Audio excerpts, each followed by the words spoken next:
Hello everyone, कैसे हो आप सब। मैं इस वीडियो में बताऊंगी कि बायर के खिलाफ एमएसएमई समाधान पोर्टल पर केस कैसे फाइल करते हैं। उसके लिए मैंने ये एमएसएमई समाधान पोर्टल ओपन कर लिया है। यहाँ पर केस फाइलिंग वाले ऑप्शन पर क्लिक करेंगे। फिर यहाँ पर टाइप ऑफ एमएसएमई बताना है, जो भी आपका है, उद्योग आधार या नए वाला उद्यम रजिस्ट्रेशन। यहाँ उद्यम रजिस्ट्रेशन पर क्लिक करेंगे तो ये पेज ओपन हो जाएगा।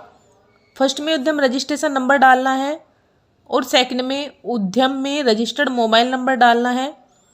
फिर कैप्चर डाल के वैलिडेट उद्यम रजिस्ट्रेशन पर क्लिक कर देंगे तो आपके पास रजिस्टर्ड मेल फ़ोन पर एक ओटीपी जाएगा, जिसको आपको यहाँ पर डालकर कंटिन्यू करना है।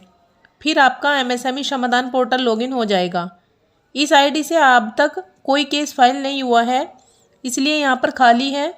यहाँ पर ऊपर की साइड सबसे पहले वाला ऑप्शन है एप्लीकेशन एंट्री, यहाँ से न्यू केस फाइल होता है। सेकंड है एप्लीकेशन लिस्ट, जो नीचे खुली हुई है। यहाँ पर फाइल केस की लिस्ट होती है। फाइल केस का क्या स्टेटस है वो यहीं से पता चलता है। अमाउंट, हेयरिंग डेट, स्टेटस जो भी है। थर्ड ऑप्शन है अपडेट पेमेंट, इस पर क्लिक करते हैं। ये बायर व सप्लायर के बीच बातचीत होने के बाद की पेमेंट की कंडीशन होती है। जब कैश को विड्रॉल किया जाता है तो उसे यानी वेंडर को पेमेंट अपडेट करनी होगी। उसके लिए यहाँ से पेमेंट पर क्लिक करके लास्ट वाले ऑप्शन अपडेट पेमेंट पर क्लिक करना है। ऐसा करने से एमएसएमई आपका केस आगे नहीं बढ़ाएगी और केस विड्रॉल भी हो जाएगा। उसके बाद है fourth option update pan GST number, इस पर क्लिक करते हैं। यहाँ पर क्या होता है कि जिस पार्टी का आपने केस फाइल कर रखा है, अगर बाद में किसी भी पार्टी का पैन या जीएसटी नंबर पता चलता है तो आप उसे यहाँ से अपडेट कर सकते हैं। यहाँ लास्ट में लिखा है अपडेट पैन जीएसटी नंबर, इस पर क्लिक करके अब लास्ट वाला ऑप्शन है लॉग आउट। जब आप अपने एमएसएमई समाधान अकाउंट को लॉग आउट करोगे तो यहाँ पर क्लिक कर लेना। अब पहले वाले ऑप्शन को डिटेल में बताती हूँ। जब केस फाइल करना हो तो यहाँ एप्लीकेशन एंट्री पर क्लिक करते हैं। इसके 3 पार्ट हैं।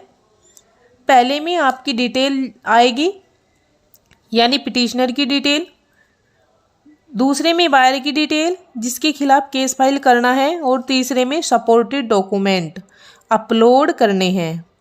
यहाँ पर सबसे पहले वाले पार्ट में पिटिशनर की डिटेल ऑटो फिल होके आएगी, जैसे आपका उद्यम नंबर, नाम, डेट, स्टेट, जिला, कैटेगरी, एड्रेस, मोबाइल,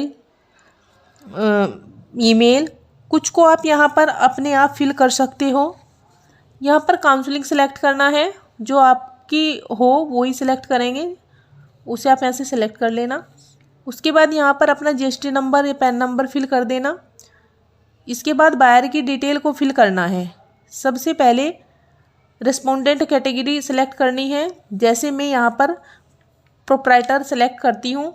यहाँ पर प्रोप्राइटर का नाम, फिर बायर का नाम, एड्रेस बिल्कुल सही डालना है कि बायर का पैन या जीएसटी नंबर अगर है तो यस करना और यहाँ फिल करना, अगर नहीं है तो नो करना है। यहाँ पर बायर का स्टेट और डिस्ट्रिक्ट सेलेक्ट कर लेंगे। फिर यहाँ पर मोबाइल नंबर और ईमेल डालना है, जिस पर फिर है अमाउंट पेबिल, जहाँ आपको डालना है कि बायर आपको कितना पेमेंट देगा। फिर इस बॉक्स पर टिक करना है।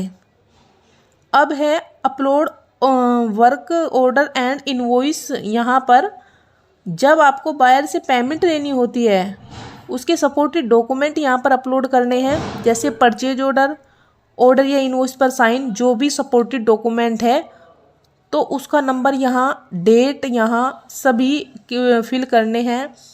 फिर स्कैन कॉपी यहाँ अपलोड करनी है।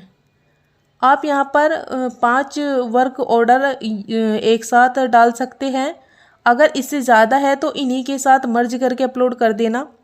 इधर इनवॉइस डिटेल डालनी है, फिर सभी इनवॉइस स्कैन करके यहाँ अपलोड करनी है। फिर लास्ट वाले इस बॉक्स पर टिक करके सबमिट करना है, जिसमें इस तरह का कंप्लीट डाटा का मैसेज भी दिखाई देगा। इसे ओके करना है। फिर ऐसा इंटरफेस दिखाई देगा।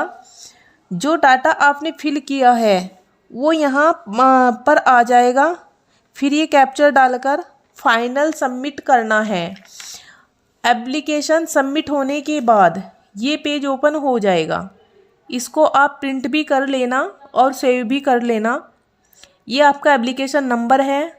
अब ये केस तो फाइल हो गया, जिसे हमारी MSME FC टीम हमारे केस का वेरिफिकेशन करेगी कि केस वैलिडेट भी है या इनवैलिड ही है। वैलिड भी है या इनवैलिड ही है। उसके बाद ही MSME FC इस तरह का इंटीमेशन भेजेगा, जिसमें सबसे ऊपर पिटिशनर डिटेल यानी हमारी और उसके नीचे बायर की डिटेल, जिसमें यहाँ नीचे लिखा है कि MSFC को सप्लायर से बायर के खिलाफ एक एप्लीकेशन रिसीव हुई है और यहाँ वर्क ऑर्डर और इनवॉइस डिटेल लिखी है। उसके बाद पेमेंट डिटेल लिखी है, 45-15 डेज को भी लिखा गया है रूल को। फिर बाद में MSCFC बायर को एडवाइस करेगा कि वो सप्लायर को उसकी पेमेंट पे करे, और सप्लायर को भी कहता है कि बायर से पेमेंट रिसीव हो जाने के बाद MSFC को इन्फॉर्म करे। कैसे करना है? अपडेट पेमेंट में जाकर रिसीव हुई पेमेंट अपडेट कर देते हैं। ठीक है, तो ये था MSME समाधान पोर्टल पर केस फाइल करने का तरीका। वीडियो अच्छी लगे तो कमेंट ज़रूर करें और ऐसी इंटरेस्टिंग वीडियो के लिए चैनल को सब्सक्राइब ज़रूर करें।